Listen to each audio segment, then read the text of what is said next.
ప్రేమల దేవా, పరిశుద్ధుడైన తండ్రి, యేసుక్రీస్తు ప్రభు యొక్క శ్రేష్టమైన, పరిశుద్ధమైన, ఘనమైన, గంభీరమైన నామములో మరొకసారి మీ పాదములకు హృదయపూర్వకమైన స్తుతులు, స్తోత్రం, వందనం చెల్లించుకుంటున్నాం. ఉదయకాలం నుంచి ప్రభా ఇంతవరకు మీ కాపుదల భద్రత మాతో కూడా ఉంచి సాయంకాల సమయంలో సంఘ ప్రార్థనలో ప్రభా మీరు మమ్మల్ని సమకూర్చిన మీ ప్రేమను బట్టి మీకు ఎంత వందనం చెల్లించుకుంటున్నాం. ప్రభా చేరి వచ్చిన వారిని బట్టి వందనాలు. ఇంకా మీ ఏర్పాట్లో ఉన్నవారు ప్రభా వారిని ప్రోత్సహించి పురికొల్పి ప్రభా సకాలంలో మీరు తీసుకురమని ప్రార్థిస్తున్నాం. వారి వారి ఆటంకములన్నింటినీ తొలగించి ప్రభా మీ పరిశుద్ధ ఆలయమునకు చేరగలిగినట్లుగా మార్గం సరళం చేయమని ప్రార్థిస్తున్నాం. ప్రభా పాటల్లో మీ సన్నిధి మాతో ఉంచండి, వాక్య ధ్యానంలో మీ సన్నిధి మాతో ఉంచండి, ప్రార్థనలో మీ సన్నిధి మాతో ఉంచండి. ఇలాగ ప్రభా మీ సన్నిధిలో యోగ్యమైన రీతిలో ప్రార్థన చేసి మీ నుండి మేలు, దీవెనలు, ఆశీర్వాదములు పొందగలటకు కృప చూపుతురమ్మని ప్రార్థిస్తున్నాం. ప్రభా మరి ఆవరణ చుట్టూ మీ అగ్ని ప్రాకారం ఉంచండి, ఆవరణ లోపల మీ యొక్క ఆత్మ సంచారం అనుగ్రహించమని ప్రార్థిస్తున్నాం. ఈ కోరికను మీరే ఆరంభించి మీరే ముగించమని ప్రార్థిస్తున్నాం. ప్రభా ఈ కోరికను ప్రభా మీ చేతికి అప్పగించుకుంటూ మీ యొక్క ఆధిపత్యాన్ని కోరుకుంటూ మీ యొక్క నడిపింపును కోరుకుంటూ ఉన్నాం. ప్రభా అలాగా ప్రభా మమ్మల్ని తగ్గించుకుంటూ మీ నామాన్ని కనపరుస్తూ పాడే పాటల్లో వాక్య ధ్యానంలో కూడా మీ సన్నిధి మాతో కూడా ఉంచమని యేసుక్రీస్తు ప్రభు శ్రేష్టమైన నామమున స్తుతించి ప్రార్థించి వేడుకొనుచున్నాం తండ్రి, ఆమేన్.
పాట సంఖ్య 546 పాడుకుందామండి. నీతిమంతుల ప్రార్థన దేవుడు ఆలకించును. పాట సంఖ్య 546.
కాలమున క్రీస్తు పేరట అడుగకుంటేరే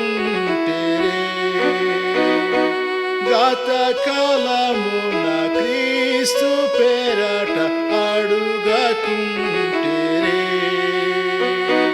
సతతము ఆనందముంద అడుగుడి దొరుకును సతతము ఆనందముంద అడుగుడి దొరుకును నీతిమంతుల ప్రార్థన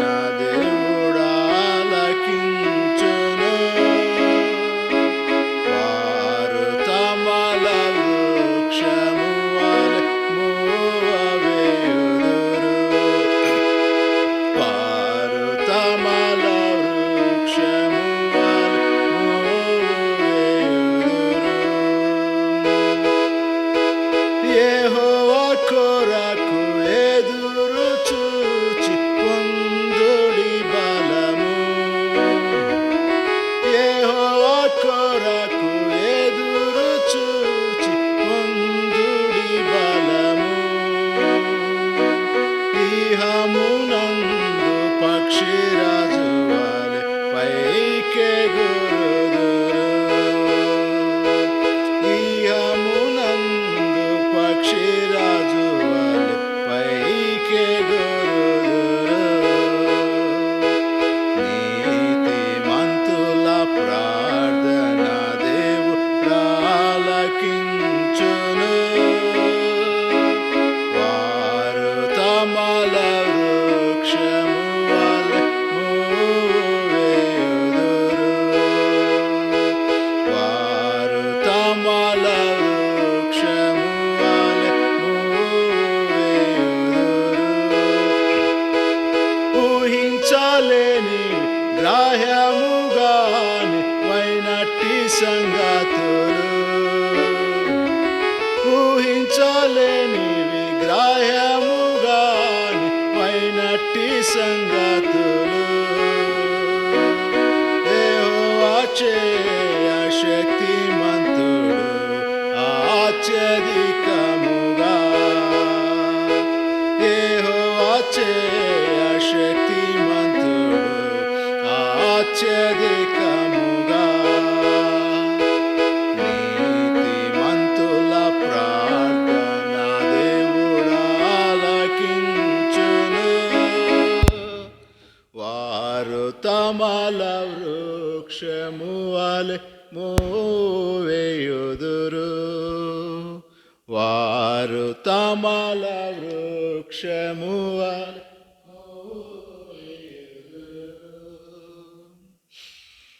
మిమ్ము విడువనెన్నడు ఎడబాయెననే గదా మిమ్ము విడువనెన్నడు ఎడబాయెననే గదా నమ్ముము నరమాత్రుడెప్పుడు హాని చేయడు నమ్ముము నరమాత్రుడెప్పుడు హాని చేయడు నీతిమంతుల ప్రార్థన దేవుడాలకించును వారు తమల వృక్షము వలె మూవవేయుదురు వారు తమల వృక్షము వలె మూవవేయుదురు ఆ ప్రభు తన ఐశ్వర్యమందు క్రీస్తు యేసులో ఆ ప్రభు తన ఐశ్వర్యమందు క్రీస్తు యేసులో మీ ప్రతి అవసరము తీర్చి కాయు నిరతము మీ ప్రతి అవసరము తీర్చి కాయు నిరతము నీతిమంతుల ప్రార్థన దేవుడాలకించును వారు తమల వృక్షము వలె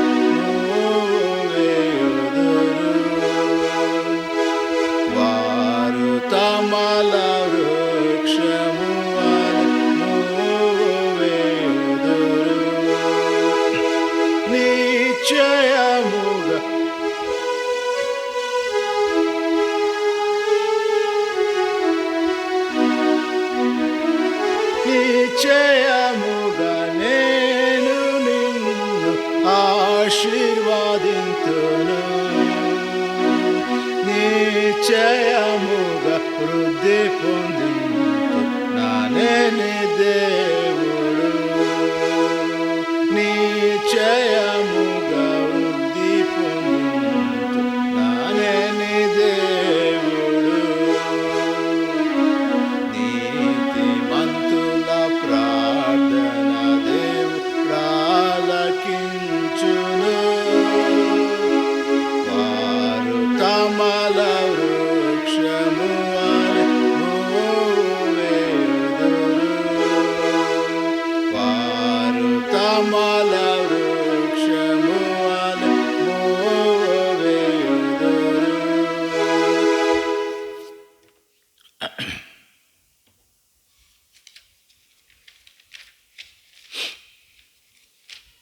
పాట సంఖ్య 554 పడదామండి. పరమాశీర్వాదం కోరి పరలోక పిత అరుదించితి మీరు పాట పాడుకుందాం. 554.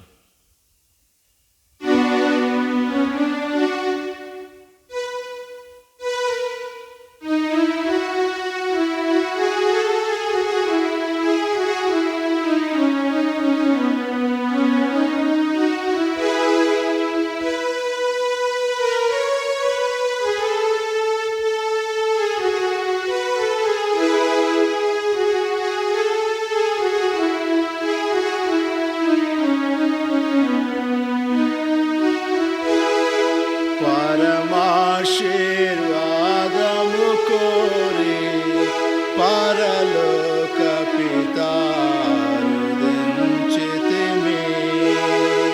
పరమాశీర్వాదము కోరి పరలోక పిత అరుదించితిమి. తండ్రి యోగ్యత లేని మాకు నేడే దయచేయుముని శక్తి. తండ్రి యోగ్యత లేని మాకు నేడే దయచేయుముని శక్తి. హృదయముల ఖాళీ చేసి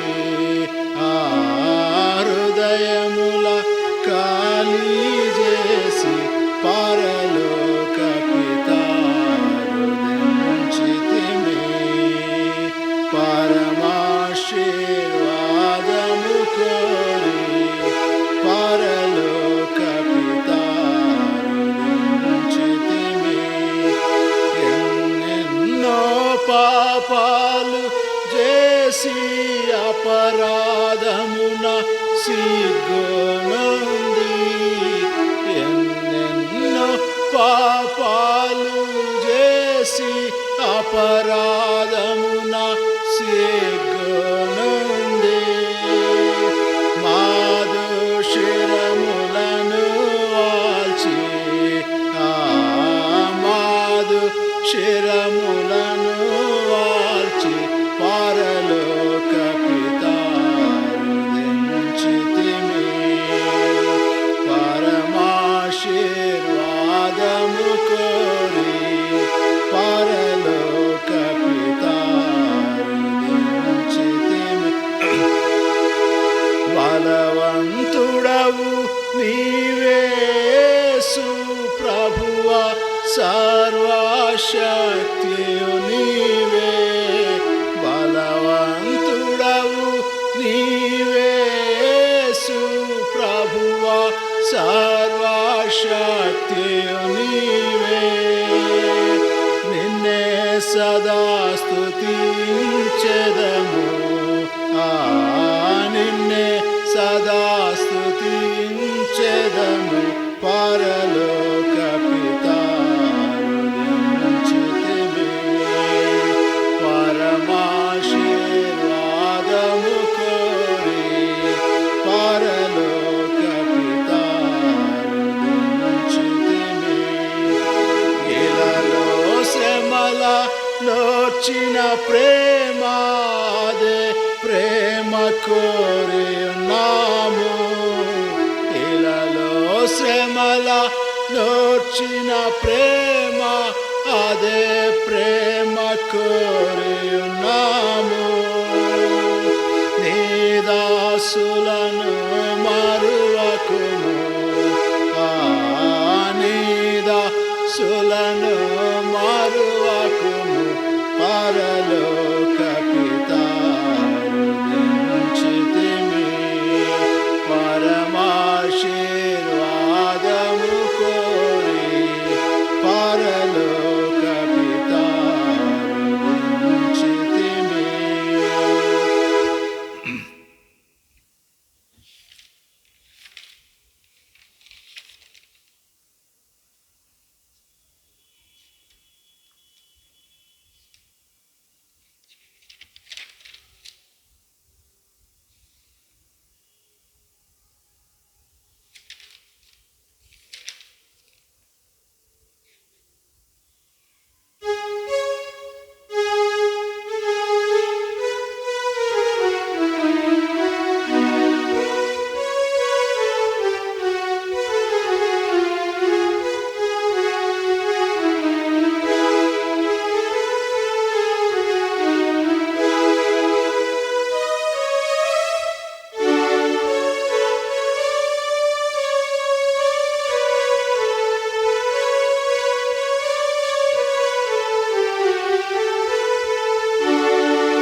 పాట సంఖ్య 581 పాడుకుందామండి.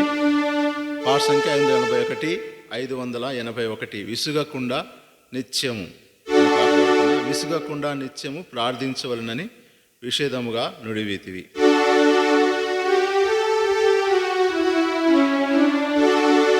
విసుగకుండా నిత్యము ప్రార్థించవలనని విషేదముగా నుడివీతివి. విసుగకుండా నిత్యము ఏకీభవించి భూమిపైన ఇద్దరు, ఏకీభవించి భూమిపైన ఇద్దరు వేడుకొను సంగతులను గూర్చి, వేడుకొను సంగతులను గూర్చి.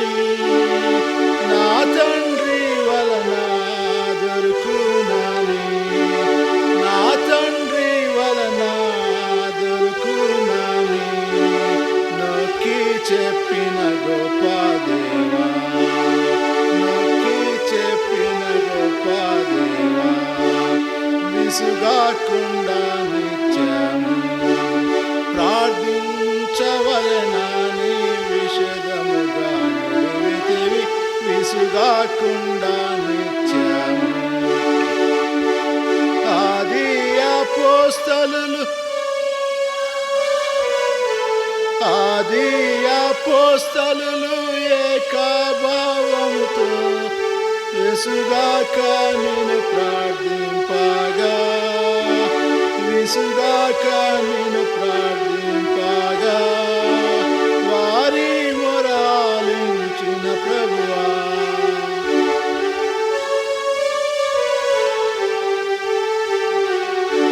మా మొరని చెంతకు రాని, మా మొరని చెంతకు రాని.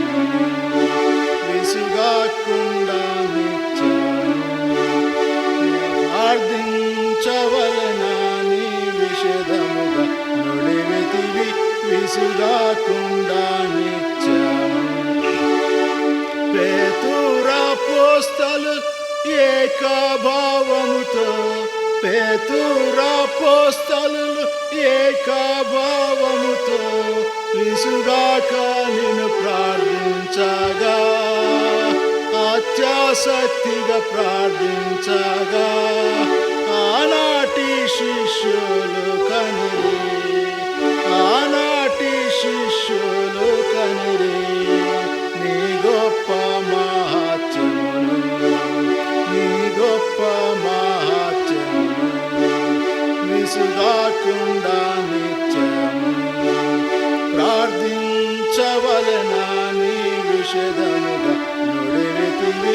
విసుగకుండా విసుగాకుండా నిత్యము నాయందు మీరు మీలో నా వాక్యము నాయందు మీరు మీలో నా వాక్యము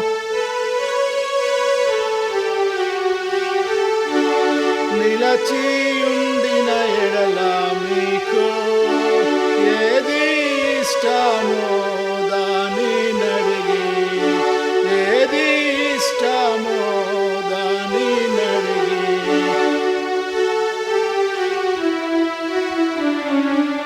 పొందుమంటివి క్రీస్తు ప్రభువా విసుగాకుండా నిత్యము ప్రార్థించవలెనని విషదముగా నుడివితివి విసుగాకుండా నిత్యము ఇద్దరు ముగ్గురు నా నామమున ఇద్దరు ముగ్గురు నా నామమున ఎక్కడ కూడి ఉందురో విసుగాక కూడి ఉందురో అందరి మధ్య నుండే ప్రభువా అందరి మధ్య నుండే ప్రభువా రమ్ము మా మధ్యకు రమ్ము మా మధ్యకు విసుగాకుండా నిత్యము ప్రార్థించవలెనని విషదముగా నుడివితివి విసుగాకుండా నిత్యము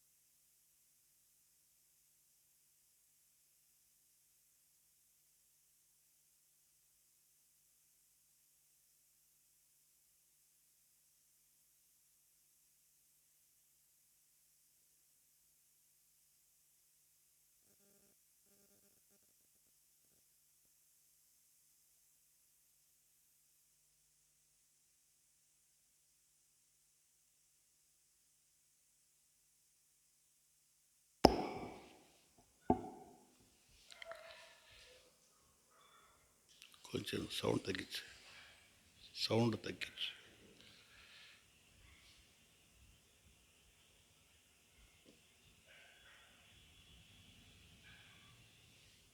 సరే నీళ్ళే ప్రార్థన చేస్తాం. ప్రేమ కలిగిన మా పరలోక తండ్రి, జనమంతట్లో తోడైనారు వందనాలు ప్రభా. సాయంకాలం ఈ సన్నిధిలో చేరి ఇంతవరకు పాటల ద్వారా నిన్ను గణపరచడానికి, నీ నామమును ప్రకటించడానికి మీరు ఇచ్చిన సమయాన్ని బట్టి వందనం చెల్లిస్తున్నా. ఈ ప్రార్థన సమయం మాకు దీవెనకరంగా చేయండి. విసుగాక నిత్యము మేము ప్రార్థించేవారుగా చేయండి ప్రభా. మాకు అనేక సార్లు విసుగు అనేది కలుగుతుంది. సాతాను మమ్మల్ని నష్టపరిచేవాడుగా ఉంటుండగా దాని వారి నుండి తప్పించి ఎడతెగక మేము ప్రార్థించినట్లుగా కృప చూపించండి. మరి జెర్మియా కోసం కూడా ప్రార్థిస్తున్నాం, మరి ఏలియా కోసం కూడా ప్రార్థిస్తున్నాం. పిల్లలకు మంచి ఆరోగ్యాలు దయచేసి కృప చూపమని వేడుకుంటున్నాం. ఈ దాసుని కరుణించండి.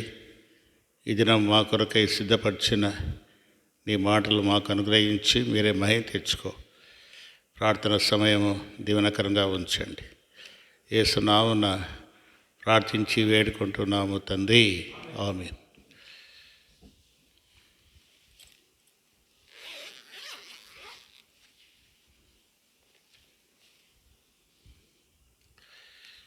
కొరింథీయులకు రాసిన మొదటి పత్రిక అపోస్తలుడైన పౌలు కొరింథీయులకు రాసిన మొదటి పత్రిక 5వ అధ్యాయము 5వ అధ్యాయం మొదటి నుండి 13 వచనాలు మార్చి చదువుకుందాం.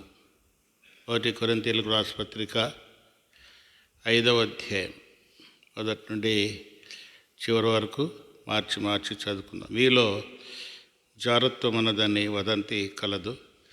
మీలో ఒకడు తన తండ్రి భార్యను ఉంచుకున్నాడట.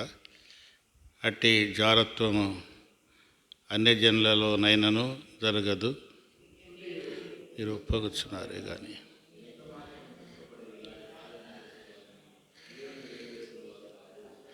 నేను దేహ విషయమై దూరముగా ఉన్నాను, ఆత్మ విషయమై సమీపంగా ఉండి మీతో కూడా ఉండినట్లుగానే ఇటు కార్యము ఇలాగ చేసిన వాని గూర్చి ఇదివరకే తీర్పు తీర్చి ఉన్నాను.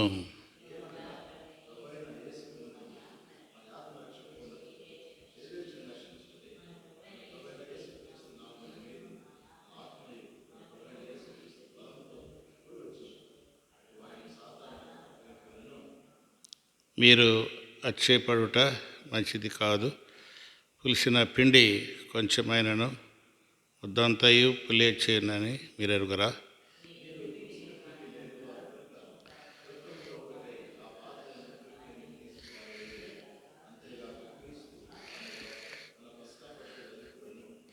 కనుక పాతదైన పులిపిండితోనైనను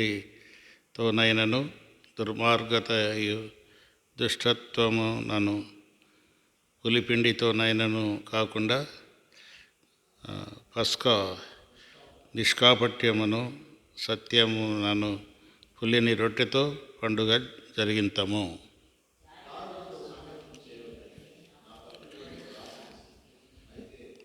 అయితే ఈ లోకపు జారులతో నైనను లోభులతోనైనను దోచుకుని వారితోనైనను విగ్రహారాధికులతోనైనను ఏమాత్రమును సాంగత్యము చేయవద్దని కాదు. అలాగైతే మీరు లోకంలో నుండి వెళ్ళిపోవలసి వచ్చును కదా.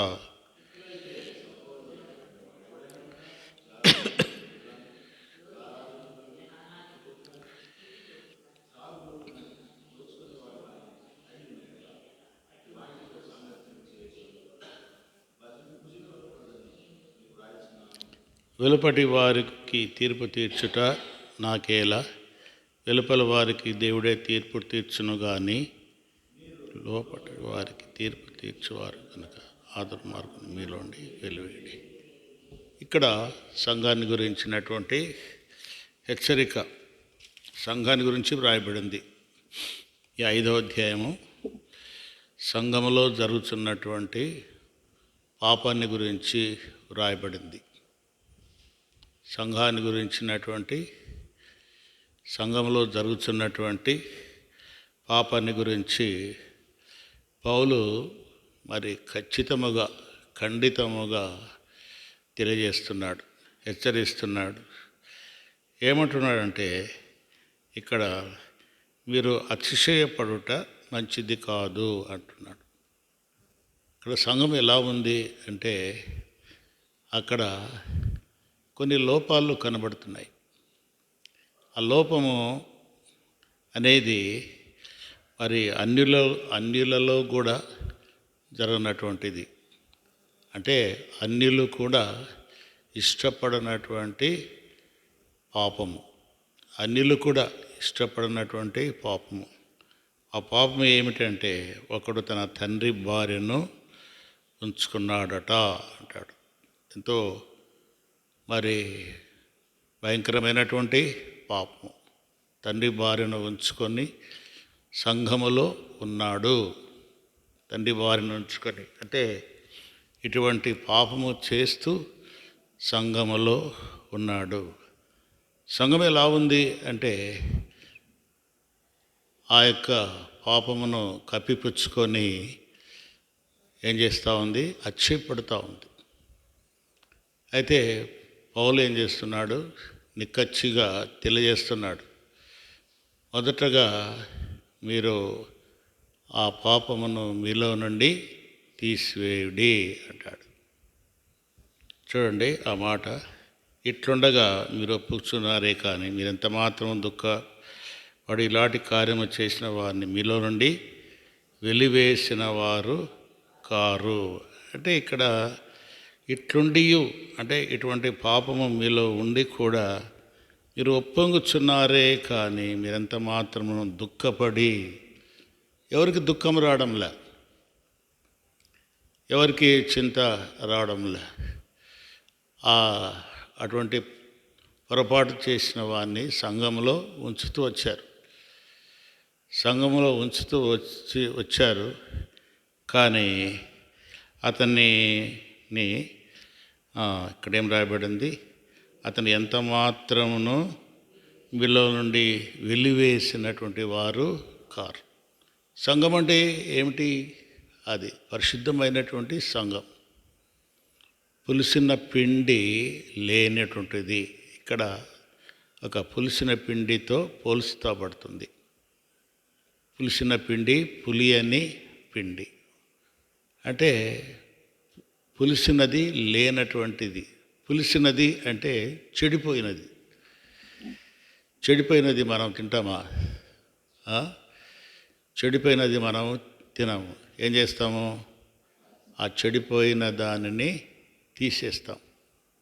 చెడిపోయిన దాన్ని తీసేస్తాం, దాన్ని ఉంచుకోము, ఫ్రిడ్జ్లో పెడతాము. అలాంటి చెడిపోయింది అని తెలిస్తే దానివల్ల మిగతా పిండి కూడా చెడిపోతుందేమో అని ఎక్కడెక్కడ పులిసిందో అదంతా కూడా తీసి బయట పారేస్తాం. అట్లాగే సంఘములో కూడా, సంఘము అంటే పులిసినది లేనిది. అది పులిసినది లేనిది, పవిత్రమైనటువంటిది. దాంతో దేంతో పోలుస్తున్నాడంటే నిష్కాపట్యము అంటాడు. అంటే ఎటువంటి కపటము లేనటువంటిది, కపటము లేని వారముగా మనము ఉండుట. మరి కపటం గలవారుగా ఉంటే ఏం చేయాలా? అది ఇప్పుడు కపటం గలవారుగా ఉంటే మనం ఏం చేయాలా? ఎవరిలో కపటం ఉంది? ఎవరిలో కపటం ఉంది? సంఘంలో 100 మంది ఉన్నాము. 100 మందిలో కపటం ఎవరికి ఉంది అనేది తెలిసిపోతుంది. పాపం అనేది ఎవరు కూడా కప్పిపుచ్చలేరు. కప్పిపుస్తారా? కప్పిపుచ్చలేరు. ఎట్లయినా బయటపడుతుంది. పాపం అనేది ఎట్లయినా బయటపడుతుంది. అది తెలిసిన తర్వాత ఏం చేయాలా? సంఘమంతా ఏం చేయాలా? సంఘమంతా ఏం చేయాలా? ఆ వ్యక్తిని గురించి మనము ఈనాడు స్థితిలో చూస్తే మనము హెచ్చరించాల, లేక ఆయన కొరకై భారముతో ఏం చేయాలా? ప్రార్థన చేయాల, ప్రార్థన చేయాల. మరి హెచ్చరించిన, ప్రార్థన చేసిన అతడు వినకపోతే, తన తప్పును తాను గ్రహించి తెలుసుకోకపోతే ఆ వ్యక్తిని కంటిన్యూ చేయకూడదు సంఘంలో. అది ఆ వ్యక్తిని కంటిన్యూ చేయకూడదు. ఇక్కడ బాగా వ్రాయబడింది 13వ వచనములో, మీరు లోపటి వారికి తీర్పు తీర్చువారు కనుక ఆ దుర్మార్గుని మీలో నుండి వెలివేయుడి. మీరు క్రొత్త ముద్ద అగునట్లు అంటాడు. మీరు క్రొత్త ముద్ద అగునట్లుగా, క్రొత్త ముద్దగా మనము చేయబడుతూ రావాల. అది సంఘము ఎలా రావాలా? అది క్రొత్తదిగా చేయబడుతూ రావాల. ఏ కొంచెము అపవిత్రత ఉన్నా, కొంచెం మలినమున్నా ఏమవుతుంది? ముద్దంతయు చెడిపోతుంది. అక్కడ దేవుని సన్నిధి ఉండదు. కొంచెమైనను సరే ఆ కొంచాన్ని బట్టి ఏమవుతుంది? ముద్దంతా కూడా చెడిపోతుంది. ప్రజలు అందరూ కూడా ఏమవుతారు? చెడిపోయేటువంటి వారుగా ఉంటారు. మరి వారి విషయంలో, ఆ సంఘం విషయంలో, ఆ ప్రజల విషయంలో దేవుని యొక్క కృప ఉండదు. కృప వెళ్ళిపోతుంది. ఇశ్రాయేలు ప్రజలు వాళ్ళు ఏం చేశారు? ఆ, ఐగుప్తు నుంచి వాళ్ళు ఏం చేశారు, కానా దేశంలోనికి ప్రయాణమయ్యారు. యోర్దాను దాటారు. యోర్దాను దాటిన తర్వాత ఎరుకో వచ్చారు. ఎరుకోలో గొప్ప విజయం పొందారు. గొప్ప విజయం పొందుతున్నప్పుడు దేవుడు చెప్పాడు, ఆ ఎరుకోలో ఉండే దాన్ని దేన్ని కూడా మీరు తినకూడదు, తీసుకోకూడదు, అది శపితమైనది అంటాడు. ఏమన్నాడు? అది శపితమైనది. శపితమైన దాన్ని మీరు ఉంచుకోకూడదు, దాన్ని కాల్చేయాలా లేదంటే తీసేయాలా, దానిని మీరు ఉంచుకోకూడదు, దేంట్లో కూడా కలపకూడదు అని చెప్తాడు. అందరికీ ఆజ్ఞ. అయితే విజయం వచ్చిన తర్వాత మరి ఆకాను అన్నటువంటి ఆ వ్యక్తి ఏం చేశాడు? కొంత దాచుకున్నాడు. కొంత దాచుకున్న తర్వాత అది ఎవరికి తెలియదు. ఆ సంగతి ఎవరికి తెలియదు. దేవునికి తప్ప చివరకు యెహోషువ కూడా తెలియదు. నాయకునికి నడిపించే నాయకునికి కూడా తెలియదు. వాళ్ళు ఏం చేశారు?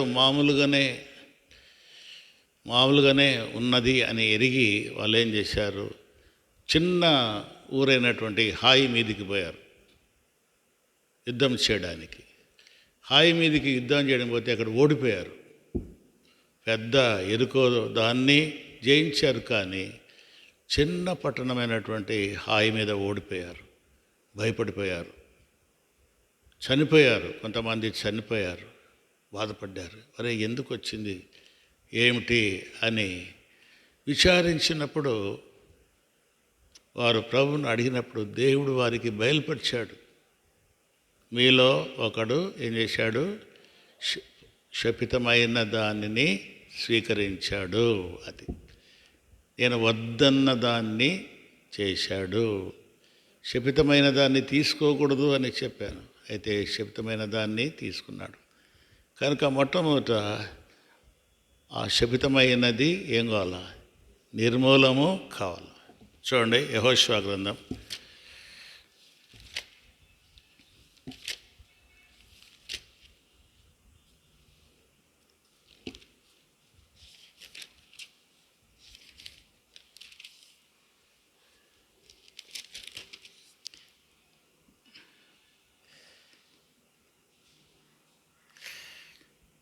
7వ అధ్యాయం.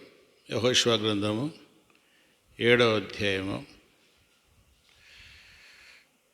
22వ వచనం నుండి. కాబట్టి వారు డేరా మధ్య నుండి వాటిని తీసుకొని యెహోషువ యుద్ధకును ఇశ్రాయేలు యుద్ధకును తెచ్చి యెహోవా సన్నిధిని ఉంచిరి. తర్వాత యెహోషువయు ఇశ్రాయేలు అందరినూ జరహు కుమారుడైన ఆకానును, ఆ వెండిని, ఆ పైవస్త్రమును, ఆ బంగారు కమ్మిని, ఆకాను కుమారులను, కుమార్తెలను, ఎద్దులను, గాడిదలను, మందను, డేరాను, వానికి కలిగిన సమస్తమును పట్టుకొని ఆకోరు లోయలోనికి తీసుకుని వచ్చిరి. అప్పుడు యెహోషువ, నీవేళ మమ్మను బాధపరిచితివి, నేడు యెహోవా నిన్ను బాధపరచునగా ఇశ్రాయేలులందరూ వారిని రాళ్లతో చావగొట్టిరి. వారిని రాళ్లతో చావగొట్టిన తర్వాత అగ్ని చేత కాల్చి వారి మీద రాళ్లను పెద్దగా కుప్పగా వేసిరి. అది నేటి వరకు ఉన్నది. అప్పుడు ఇక్కడ గమనించాలి, అప్పుడు యెహోవా కోపోద్రేకము విడిచినవాడై మల్లు కొనెను. అందుచేతను నేటి వరకు ఆ చోటికి ఆకోరు లోయ. చూడండి, అది జరిగేటంత వరకు విజయం లేదు. ఎప్పుడైతే వారి పాపం చేసింది ఎవరు? ఆకాను. మరి ఆకాను పాపం చేశాడు. ఆకానుతో కూడా అందరూ కూడా. అప్పుడు యెహోషువ 24 వచ్చిన తర్వాత యెహోషువ ఇశ్రాయేలులందరూ జరకుమారుడైన ఆకాను వెండిని, ఆ పైవస్త్రమును, ఆ బంగారు కమ్మిని, ఆకాను కుమారులను, కుమార్తెలను, ఎద్దులను, గాడిదలను, మందను, డేరాను. చూడండి, అంటే పాపం చేసింది ఎవరు? ఆకాన్ని ఒక్కడు చేశా. ఆకాన్ని ఒక్కనే ఆకాను ఒక్కడే దానికి ఆ, శిక్ష అనుభవించలే.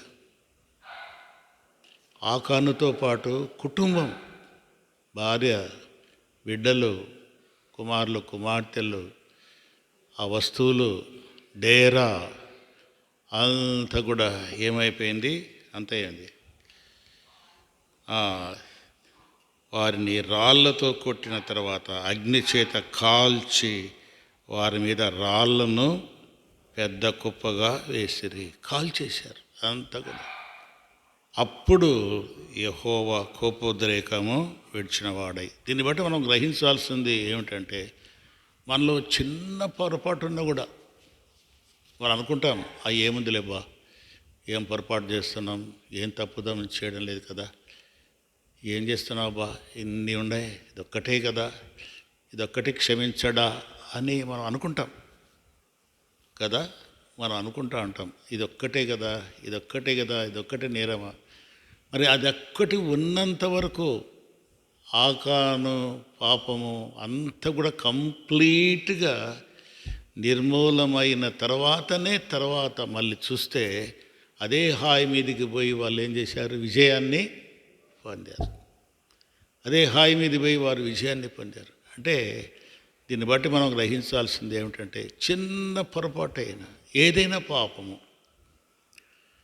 ఒక్కరే చేయాల్సిన పనిలే.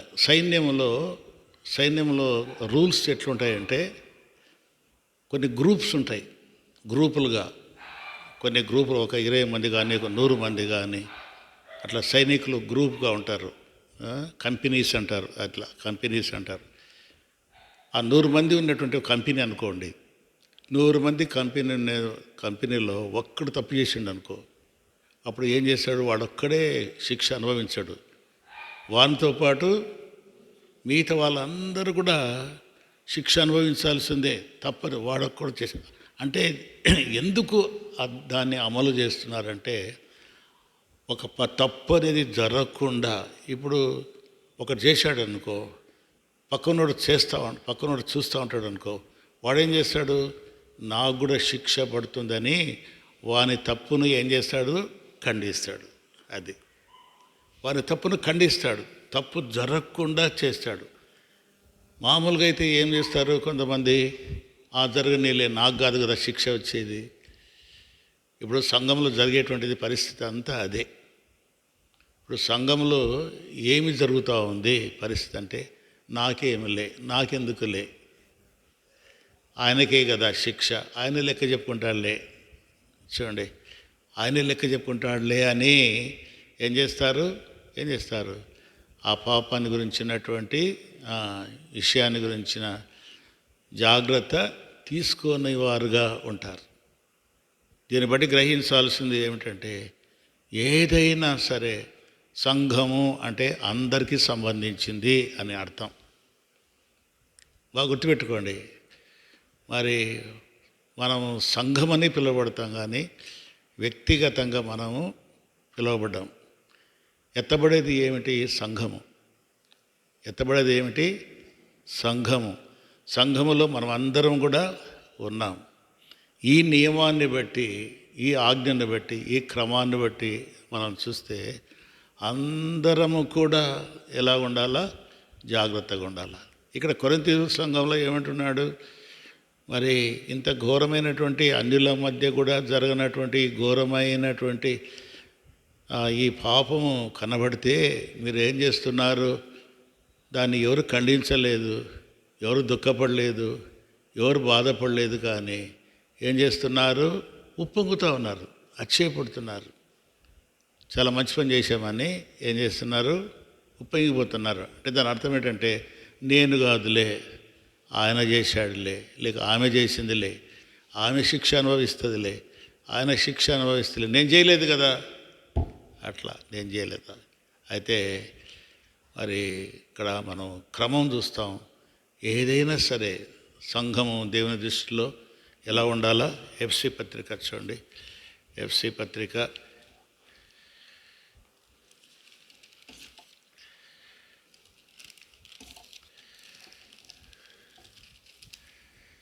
ఎఫ్సి పత్రిక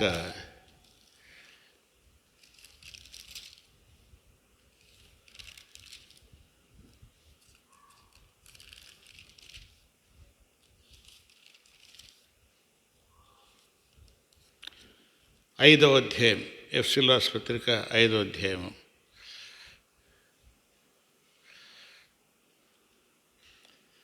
27వ వచనం.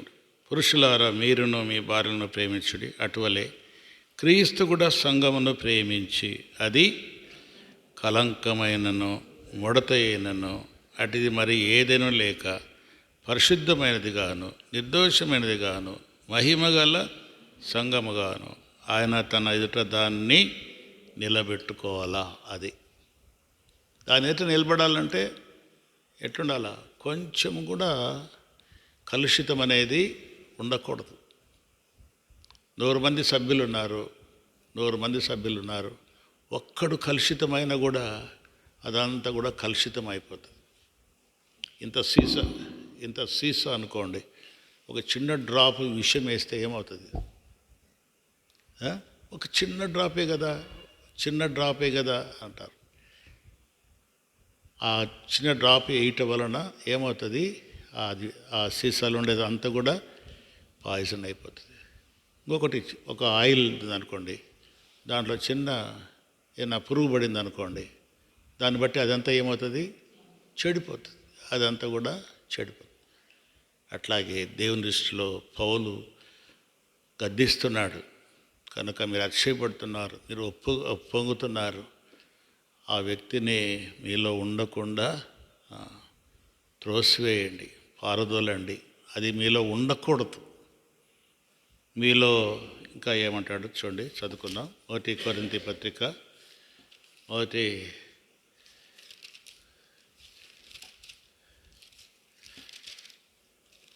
కొరింథీ పత్రికలో 7వ వచనం. మీరు పులిపిండి లేనివారు గనుక, అది ఇక్కడ మీరు పులిపిండి లేనివారు. మనం ఎవరము?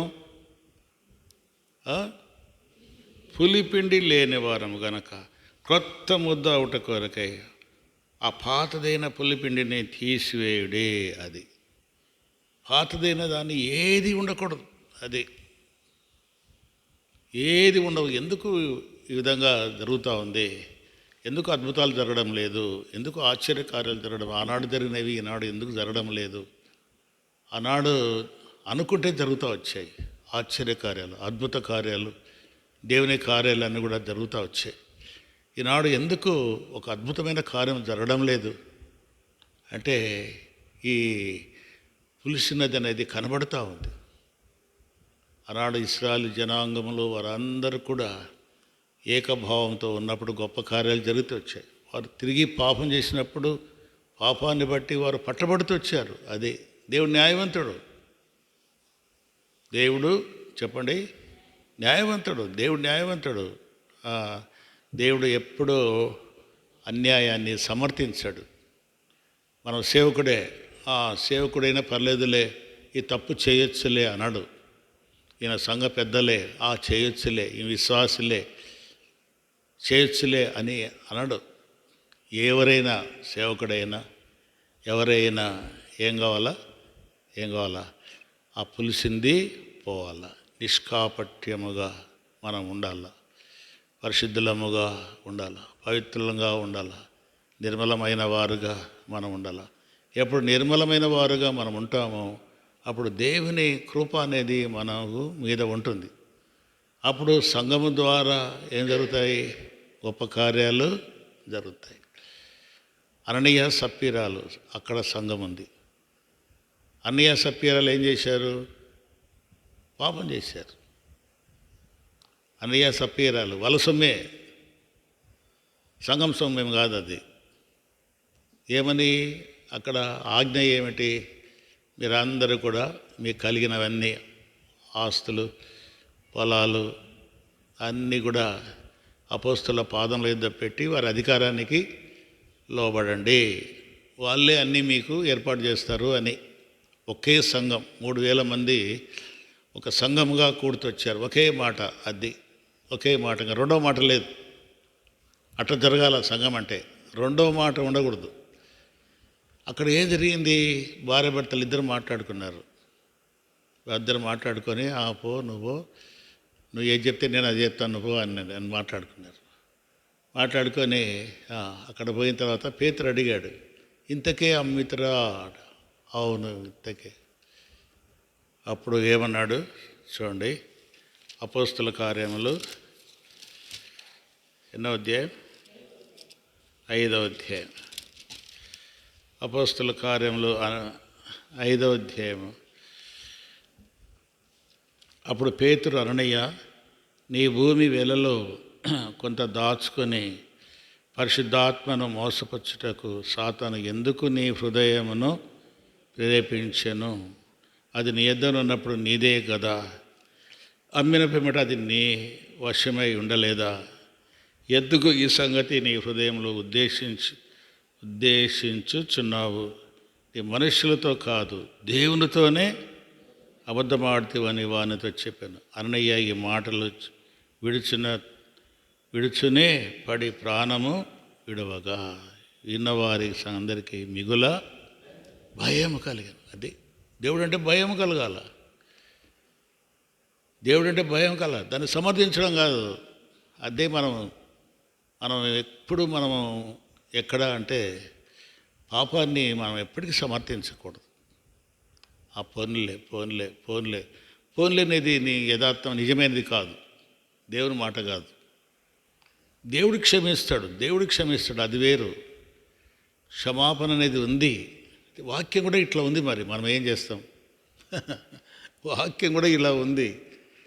కఠినమైనటువంటి తీర్పులు జరిగాయి. మరి కఠినమైన తీర్పులు దేవుడు క్షమించవచ్చు కదా. ఆకాను చేసిన పాపము మరి ఏముంది? కొంచెమే కదా, ఆ బంగారే కదా, వెండే కదా, ఆ వస్త్రమే కదా, ఏంలే. మరి ఆకాను చేసిన దానికి వాళ్ళ భార్య ఏం చేసింది? వాళ్ళ పిల్లలు ఏం చేశారు? ఏం చేశారు అని మన మాట మనము సమర్థించడం. కానీ దేవుని దృష్టిలో అది లేదు. దేవుని దృష్టిలో ఉన్నది ఉన్నట్టు 100% అంటే 100% అంతే. 99.5 కూడా లే. 100కి 100 పాలు అంటే 100కి 100 పాలు. అది దేవుని వాక్యం. అదే ఆ 100కి 100 పాలు అనేది ఎప్పుడైతే మనం అనుసరిస్తామో చూడండి, అద్భుతం జరుగుతుంది సంఘం ద్వారా. అప్పుడు ఈ అపోస్తుల కార్యంలో మనం చూస్తే అప్పుడు చాలా గొప్ప గొప్ప కార్యాలు జరిగినాయంట. వారు చాలా గొప్ప కార్యాలు 11వ వచనం 5:11 సంఘమంతటికి ఈ సంగతులు విన్న వారికి అందరికీ మిగుల భయము కలిగెను. తర్వాత ఇక్కడ కూడా ఉంది, వారు ప్రార్థన చేయగానే 31 వారు కూడి ఉన్న చోటు కంపించెను. అప్పుడు వారందరూ పరిశుద్ధాత్మతో నిండిన వారే దేవుని వాక్యమును ధైర్యముగా బోధించిరి. అంటే అంతా కూడా ఏకభావము, ఏక హృదయము, ఏక తాత్పర్యము, ఒకటి అనేది దేవుని మాట. 2 అనేది చెప్పండి సాతాను మాట. అది ఒక్కటి అంతే. అది ఏదైనా కానీ, అది మంచి కానీ చెడు కానీ, చెడుని ఎట్లా సమర్థిస్తామంటే అది మనకు తెలియదు. ఎవరు? దేవుడు. కొందరిని క్షమించాడు. మళ్ళీ భయంకరమైన వ్యక్తులను, ఆహాబును క్షమించాడు. మరి భయంకరమైన వ్యక్తి ఆయన వైపు మల్లుకున్న దానికి ఆయన క్షమించాడు. అది క్షమించుట అనేది, శిక్షించుట అనేది అది ఎవరి వశము? దేవుని వశం. మనది కాదు, మనం కాదు. ఇట్లుంటే బాగుండునే, అట్లుంటే బాగుండునే అది మన ఆలోచన కాదు, దేవుని చిత్త ప్రకారం. కనుక దీని ఈరోజు మనం నేర్చుకున్న పాఠం ఏమిటంటే, ఏదైనా సరే సంఘంలో కానీ వ్యక్తిగతంగా కానీ మనలో కూడా ఏదైనా కలుషితమైనది, అదేదైనా చిన్నదైనా ఉంటే దాన్ని ఏం చేయాలా? మనము తీసేసుకోవాలా, కడుక్కోవాలా, శుద్ధి చేసుకోవాలా. నువ్వు పాత్ర తీసుకుంటావు, ఒక చిన్న చోట మసి ఉంటుంది అనుకో, అట్నే వంట చేస్తావా? మరి కొంచెం మసి ఉంటే ఉన్నీలే అని అనుకుంటామా? కొన్ని ఆ ప్లేటు తోముతూ ఉంటావు, ఏమన్నా కొంచెం అట్లా కనబడుతుంది, మెతుకులన్నీ కనబడతాయి, రాత్రి మెతుకులు. ఆ మెతుకులు ఏం చేస్తావు? తీసేస్తావు. అరువంత ఉన్నీలే ఆ మెతుకులు కూడా ఉండేలే అనుకుంటామా? అనుకో. కనుక దయచేసి ఆ విధంగా మనం కూడా ప్రభువులో బలపడుతూ రావాలా. కొత్త ముద్దాగున్నట్లుగా అది కొత్త ముద్ద మనము కవుతా పోవాలి. కొత్త వారముగా చేయబడతాం. కొత్త వారికే అక్కడ స్థానం, పాత వాళ్ళకు స్థానం లేదు. పాత స్వభావము కలిగిన వారికి, దుష్టత్వం చేసే వారికి అక్కడ స్థానము లేనే లేదు. ప్రభు వచ్చినప్పుడు అక్కడ అంటాడు, ఈ విషయం నేను ముందుగానే తీర్పు తీర్చాను అంటాడు పౌలు. చూడు ఏం తీర్పు తీర్చాడు? అటువంటి వారిని సంఘంలో నుండి వెలివేయాలా, అది సాతానుకు అప్పగించాలా, అది సాతానుకు అప్పగించాలా, వెలివేయాలా, వాడిని త్రోసివేయాల, వాడు ఉండకూడదు. అది ముందుగానే తీర్పు తీర్చాను అంటాడు. తీర్పు తీర్చిండు అప్పుడే, దూరంగా ఉన్నప్పుడే. నేను శరీరంతో మీకు దూరంగా ఉన్నప్పటికీ ఆత్మ మీ మధ్యగా ఉన్నది కనుక నేను వీటన్నిటి విషయం తెలిసి ఏం చేశాను? ఎప్పుడో తీర్పు తీర్చాను. కనుక మనం కూడా భయం కలిగి లోకంలో మనము భయభక్తులు కలిగి మనము లోకంలో అది పాపంలో చిన్నదైనా సరే దాన్ని చేయడానికి ఇష్టపడక దాని విషయమై జాగ్రత్తగా ఉండడానికి ప్రభు మనకు సహాయం చేయనుగాక. ఆ విధంగా పరీక్షించుకొని మనం ప్రార్థన చేస్తాం. సంఘక్షేమం కొరకు ప్రార్థన చేయండి. సంఘము అభివృద్ధి చెందినట్లుగా ప్రార్థన చేయండి. సంఘంలోని పరిస్థితులు, మరి కొన్ని పరిస్థితులు అంతా కూడా ఇప్పుడు దాన్ని బట్టి చూసుకుంటే వాక్య ప్రకారంగా ఎంత స్వచ్ఛమైన వారంగా ఉండాలా. అయితే స్వచ్ఛమైన వారంగా మనం కనబడంలే, ఎన్ని లోపాలు ఉన్నాయో. అయితే మనం ఈ దినాల్లో ఇది కృపాకాలం గనక, దేవుడు దయగల దేవుడు గనక ఆయన దగ్గర ఏముంది? క్షమాపణ ఉంది. ప్రభా క్షమించు, ప్రభా క్షమించు, ప్రభా క్షమించు అని ఆ దోషమును అనుదినము కడుక్కుంటూ మనం ఎప్పుడైతే కడగబడి పవిత్రులుగా చేయబడతామో అప్పుడు మన ప్రార్థన వింటాడు. ఇలాంటి ప్రార్థన వినడు. ఒక్క మాట చూడండి, యెషయా గ్రంథము 1వ అధ్యాయం.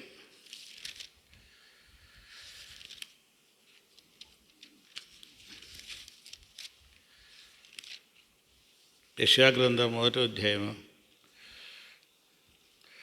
15వ వచనం నుండి చదువుతాను. మీరు మీ చేతులు చాపునప్పుడు మిమ్మల్ని చూడక నా కన్నులు కప్పుకుందును. మీరు బహుగా ప్రార్థన చేసి నేను వినను. మీ చేతులు రక్తముతో నిండి ఉన్నాయి. మిమ్మల్ని కడుక్కొనుడి, శుద్ధి చేసుకొనుడి. మీ దుష్క్రియలు నాకు అది ఆ పని చేస్తే ఆయన ఏం చేస్తాడు? మనం చేతులు చాపితే మన ప్రార్థనకు జవాబిస్తాడు. చేస్తాం, ప్రార్థన చేస్తాం. తర్వాత జర్మియా అంటే మార్కు మనవని కొరకు ప్రార్థన చేస్తాం. ఏలియా ఇద్దరు పిల్లలకు అప్పుడప్పుడు జ్వరాలు వస్తున్నాయి, లోపల ఇన్ఫెక్షన్ ఉంది కనుక ప్రభు స్వస్థపరిచినట్లుగా ఆ ఇద్దరి కొరకు మనం ప్రార్థన చేస్తాం. తర్వాత ఎఫ్రాయిం కూడా రేపు ఆదివారం పరీక్ష ఉంది తిరుపతిలో, ఆదివారం కదా. ఆ పరీక్షల కొరకు మనం ప్రార్థన చేస్తాం. ఇంకా ఏదైనా ప్రార్థన, విజయమ్మ ఆమె కూడా ఆమెకు క్యాన్సర్, సరోజ ఆపరేషన్ అయిపోయింది, ఆ గాయాన్ని మానుకున్నట్లుగా. ఎలిజబెత్ అమ్మ కూడా మరి హాస్పిటల్లో అడ్మిట్ అయింది, బాగాలేదని, మోషన్స్, జ్వరము. ఎలిజబెత్ అమ్మ కోసం కూడా మనం ప్రార్థన చేస్తాం. మరి ఎల్షక్క కోసం కూడా ప్రార్థన చేస్తాం. ఎల్షమ్మ అంటే ఆస్ట్రేలియాలో ఉంటుంది, ఆమె కొరకు ప్రార్థన చేస్తాం. సువర్ణక్క కూడా మంచి ఆరోగ్యం. తర్వాత నిస్సి ఫుల్ టర్మ్ నెల నిండినాయి, 22వ తేదీ ఏమో డేట్ ఇచ్చారు. ఈ నెల 22 అంటే ఎప్పుడు? రేపే కదా. రేపు డేట్ ఇచ్చారు. మరి కాన్పు టైంలో ప్రభు సహాయపడినట్లుగా మనము ప్రార్థన చేస్తాం. చేయండి క్లుప్తంగా.